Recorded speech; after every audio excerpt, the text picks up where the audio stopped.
안녕하십니까, 통일입니다. 오늘은 정사일주의 운명적 특징과 사용 방법 첫 번째를 말씀드리겠습니다. 정사일주는 뭐예요? 여기가 겁재죠. 겁재가 일지에 있는 겁니다. 자기 자리에 겁재가 있다는 것은 이 일지는 궁의 자리로서 일지는 뭐냐면은 기본적으로 재성의 자리입니다. 재성의 자리. 그러면 재에 대한 대응 능력이기도 하고 재에 대한 감각일 수도 있고 재를 활용하는 능력으로 확장하면 타자를 인식한다고도 할 수 있습니다. 그러니까 일지는 원래 재의 자리인데 궁의 기준에서 볼 때는 거기에 겁재가 있다는 겁니다. 그래서 일지에 재가 있으면은 뭐예요? 겁재가 있으면은 재에 대해서 상당한 능력을 갖고 있다, 이렇게 우리가 보는 겁니다. 만약에 일지에 재가 있다면,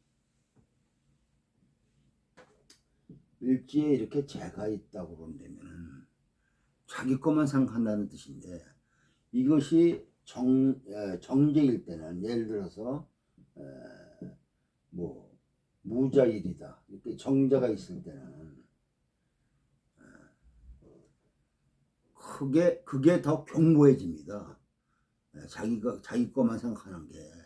일지에 정제를 두고 있다면 자기 수족 같은 사람들, 자기가 믿는 사람들만 영역이 구성되어 있다는 뜻입니다. 그래서 사람을 다룰 때 확장적이지 못합니다. 일지에 정제가 있다면 확실하게 믿는 사람들한테만 일을 시킵니다.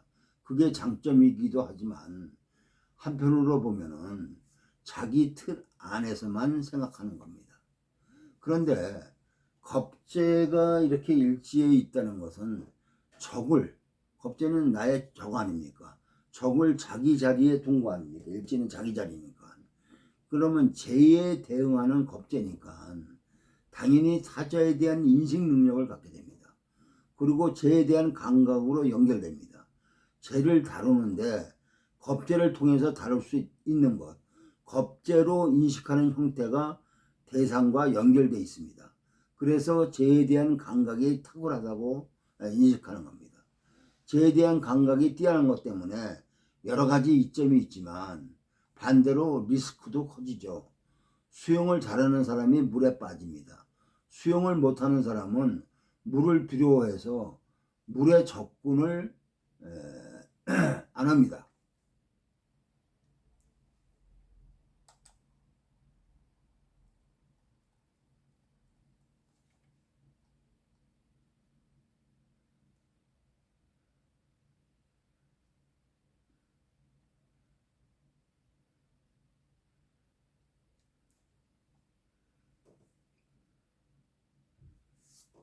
우리가 상대하는 타자나 대상은 만만치가 않죠.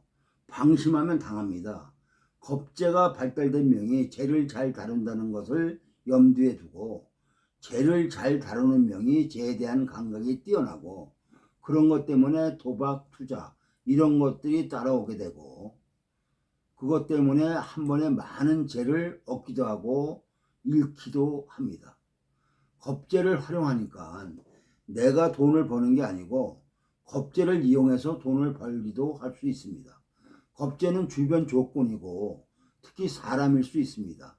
나와 유사한 나의 동료, 형제, 가까운 데 있는 사람들, 일지에 있으니까 나의 주변에 있는 사람들입니다. 나와 일정한 관계를 갖고 있는 사람들을 활용하고 이용합니다. 활용한다는 것이 나쁘다는 부분으로 말하는 것이 아니고 정당한 대가를 지불하면 됩니다. 그게 안 될 때 문제가 생기는 거죠. 그걸 착취라고 말하고 돈을 버는 방법에 문제가 있다고 할 수 있는 겁니다. 그런데 그런 거에 대한 정당함이 형성하면 됩니다. 그런 거의 정당함이 어디에 있나? 그것은 겁재를 조절하는 관성 또는 겁제 에너지를 쓸 수 있는 통로인 식상이 연결되면 됩니다. 관성과 식상이 연결되면 되죠. 그래서 관성이 잘 발현되어 있다면 겁제를 다루는데 정당한 룰로 다룹니다. 그래서 겁제한테 정당한 대가를 지불하고 정당한 위치를 형성하고 합법적으로 관성으로 겁제를 조절할 수 있습니다. 재탈에 대한 방지이기도 합니다. 그래서 관성이 잘 발현되어 있다는 의미는 조절할 수 있다는 겁니다. 그것은 겁제와 더불어서 규칙으로 뭔가를 만들어 갈 수 있습니다. 겁제에 대응하는 재성이 있습니다. 그러면 겁제를 통해서 재를 다루게 되는데 그러한 겁제를 관성이나 식상으로 다루면 같이 할 수 있는 통로가 있다는 말이죠. 그러니까는 뭐예요? 겁제의 대상은 재죠. 이 재를 다루려면은 관성이나 식상이라는 걸로 다룬다는 얘기입니다. 그러면 재를 취할 수 있다는 얘기입니다. 그래서 재를 향해 가는 통로를 갖고 있는 겁니다. 그래서 이러한 에너지가 얼마만큼 발현되어 있느냐입니다. 그것만 보면 정사일주, 예를 들어서 일지 겁제를 갖고 있는 명들이 네 가지가 있죠. 정사일주, 그 다음에 병호일주, 임자일주, 개해일주 이렇게 되어 있습니다. 요거는 특별히 양인이라고 하죠. 양인. 요거는 겁제고, 음가는 겁제라고 그러고 요거는 양인 겁제죠. 더 강하다 겁제가. 그래서 양인이라고 붙였습니다. 그래서 병호일주나 정사일주, 임자일주, 개일주 이게 다 일지의 겁제양인이 있는 일주입니다. 수화화는 체용이 달라져서 일관과 일지가 비견으로 만나지지 않고 겁제로 만나게 됩니다. 근데 금목은 비견으로 만나게 되죠. 금목은 예를 들어서 비견, 경신, 신유, 뭐 갑인, 을묘 이렇게 만나죠. 근데 수화는 체형이 달라지기 때문에 이렇게 비껴서 겁제로 만나게 되는 겁니다.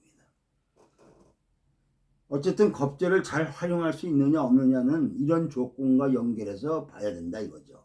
다시 말하면 정사, 병호, 임자, 개일주들은 밖의 식상이나 관성이 얼만큼 잘 구조적으로 연결되어 있는지를 찾아야 합니다. 그게 잘 되어 있는 명은 괜찮은 명이 되죠. 오히려 적을 내가 부릴 수도 있게 됩니다. 그러면 겁제가 재를 취하는 부분과 비견이 취재하는 속도가 다르죠. 비견이 재를 취하는 것은 노출된 경쟁, 겁제가 재를 취하는 것은 노출되지 않았습니다. 잘 보이지 않습니다. 속도가 월등하게 빠릅니다. 겁제를 잘 쓴다는 것은 그만큼 재의 감각이 뛰어나다는 말이죠. 남들이 재라는 것이 어떻다고 할 때 이미 다 파악해서 이미 벌써 손에 쥐고 있습니다. 겁제를 부정적으로만 보지 말라고 하는 말입니다. 겁제를 잘못 이해하면 흉악한 놈이라고 생각하는데 아주 괜찮은 놈이 될 수가 있습니다. 재를 다루는 것 또는 타자를 인식하는 것 이런 면에서는 굉장히 유용한 형태로 작용할 수 있습니다. 내가 아닌 나와 유사한 조건들을 얼마만큼 잘 이해하느냐입니다. 일지에 겁제를 두고 있으니까 그런 것은 이런 일주들이 탁월하다는 뜻이죠. 일지에 정관을 두고 있으면 자기 중심의 프레임만 갖고 있는 겁니다. 타자 인식에 대한 부분이 관으로 타자 인식을 하는데 그게 자기 프레임으로 돼 있죠. 그래서 형식 밖을 인지하지 않으려 합니다. 그런 걸 벗어나면 잘 이해하지 못하죠. 그러면 남편을, 아내를 자기 기준에서 자기 프레임 안에서 자기 생각한 틀 안에서 바라본다는 얘기죠. 당연히 겁제도 통제되지 않는다든지 자기 기준으로 에너지 전환을 못했다면 내 밖에 있는 겁니다. 연결고리를 찾아내야 하겠죠. 그러한 관점에서 정사의 인계수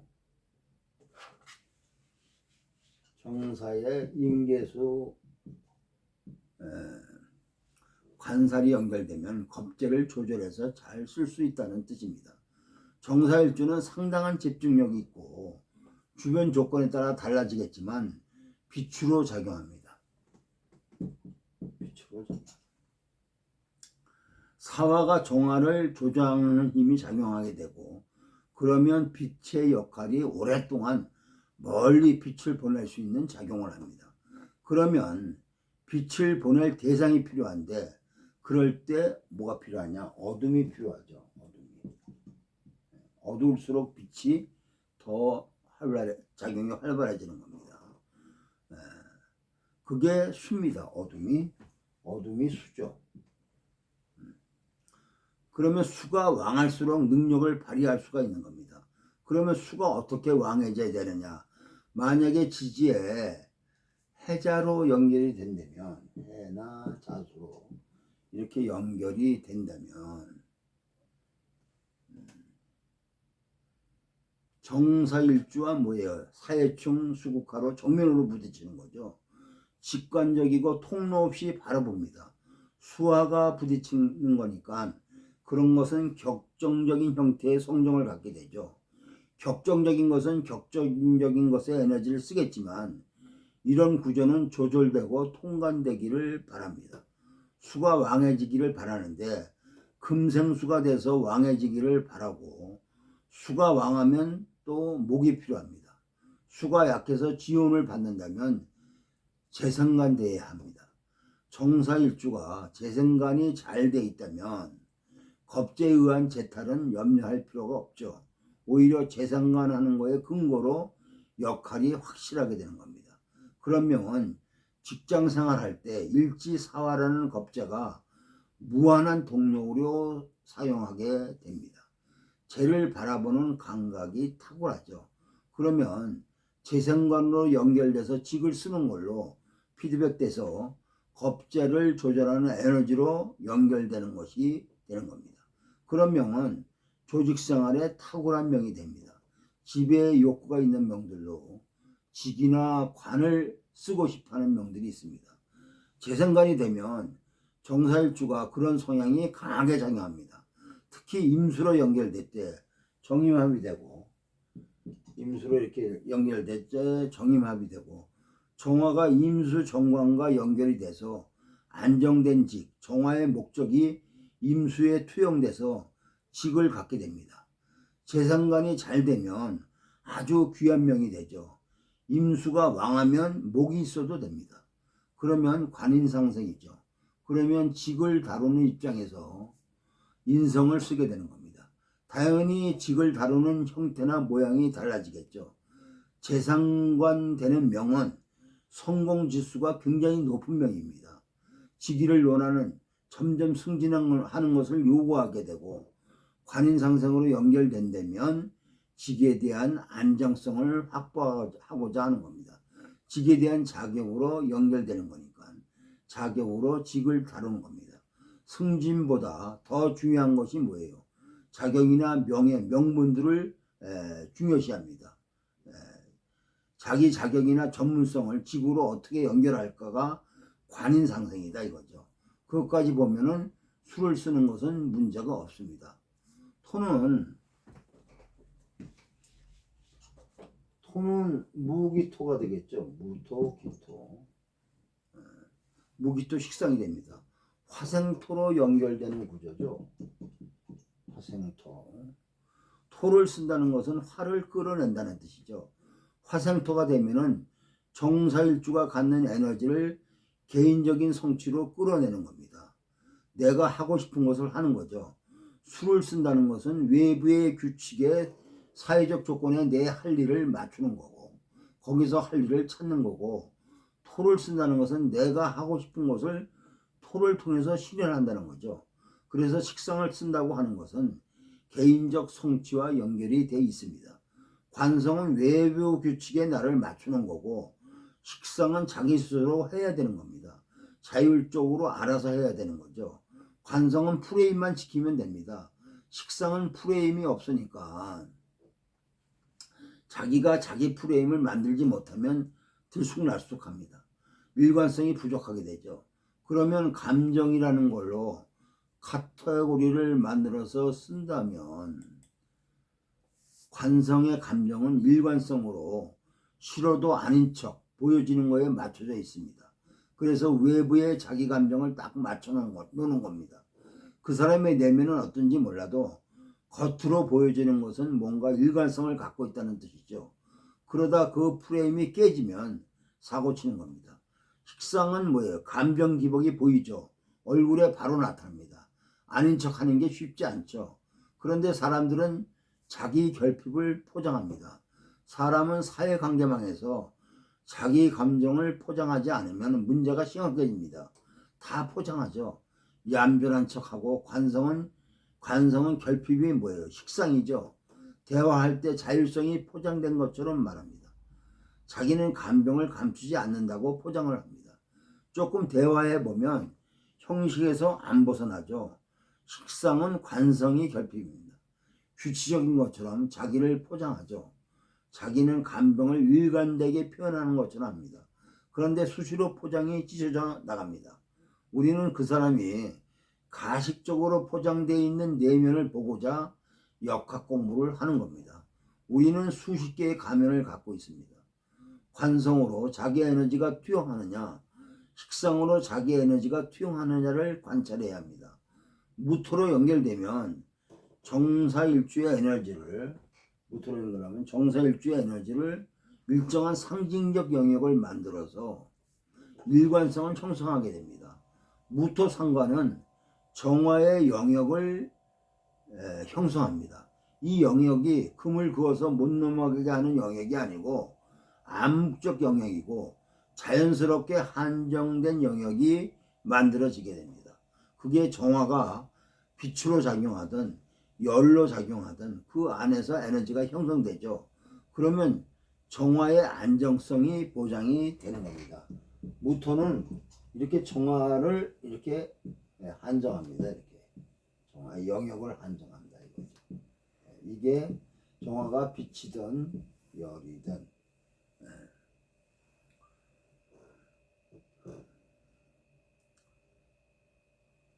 그러면 정화의 안정성이 보장되죠. 정화가 무토 안에서 열로 연결되면 이거를 뭐라 그래요? 항원, 온도를 꾸준하게 같은 온도로 쭉 간다는 얘기죠. 항원이죠. 온도가 일정합니다. 빛으로 말하면 그 영역 안을 환하게 비추는 거죠. 이 영역 안을, 무토 안에 있는 영역을 안을 환하게 비추는 거죠. 그래서 문 열고 안에 들어가면 환하죠. 그런데 밖에서 볼 때는 무토에 의해서 차단된 겁니다. 이렇게 밖에서는. 밖에는 어둡죠. 여기는 환하다. 환한. 이것이 무토로 이렇게 차단한 겁니다. 정화가 빛으로 작용할 때 무토를 만든다는 것은 영역에 대한 한정을 말하니까 더 이상 확장되지 않는 겁니다. 그게 부정적일 수도 있습니다. 영역에 대한 한정이 일어나니까 그걸 뒤집어서 보면은 그 선까지만 자기 능력을 형성하고 있다는 말이죠. 그래서 정화가 빛이든 열이든 일정성, 항상성을 유지합니다. 그게 무토 상관의 역할이죠. 그래서 항상성을 유지한 정화라면 사화에 의해서 강력한 힘을 갖고 있고 그게 무토로 투영돼서 나타납니다. 점점 영역이 견고해지고 단단해지는 것, 확실해지는 것으로 표현하면 됩니다. 그러면 그 영역을 확장하려면 뭐가 필요할까요? 이때는 이 영역을 확장하려면 금을 조절해야 되겠죠. 그러면 금목이 필요합니다. 토생금이든지 목도 해갖고 토를 조절해야 되겠죠. 그래서 토생금에서 에너지 전환을 하는 겁니다. 정사일주가 무토에만 머물러 있다면 대체적으로 뭔가를 하고 있는 중입니다. 금을 만났다는 것은 내가 하고 있는 거에 대한 대가, 결과가 보여지는 거죠. 상관생재로 재로 가는 거 아닙니까? 재로 연결된 거니까 상관생재로 가죠. 그러면 정사일주가 무토를 쓸 때 재를 만나게 되면은 대체적으로 내가 한 일에 대한 결과를 보게 되는 거죠. 그러면 정사일주가 남자의 명이고 무토가 발달되어 있고 금이 없을 때 결혼을 언제 한다고 할까요? 금이 올 때, 금이 올 때라는 것은 재운이 와서 제가 여자라고 결정한 게 아니고 상관으로 뭔가를 하고 있는데 가시적 형태가 만들어졌다는 겁니다. 그게 재운이 와서 여자가 와서 결혼했다는 통변보다는 원론적 흐름이죠. 제가 와서 결정해주는 화생토가 일어나게 되는 형태를 보게 되는 겁니다. 만약에 반대로 만약에 정화가 이렇게 경금이 있으면 또 어느 때가 되겠습니까? 토가 올 때, 이렇게 통관해서 토가 올 때, 이때 결혼하는 거죠. 난명일 때 이렇게 보는 겁니다. 토가 있는데 금이 없을 때는 금이 올 때 결혼하게 되는 운이고 이렇게 보는 거죠. 목을 쓴다는 것은 정사일주는 이미 왕한데 목을 보면은 목생화가 더 커지죠. 화가 커지는데 이때의 목은 목생화의 목이 아니라 목국토의 목이다 이거죠. 목국토의 목이다 이거죠.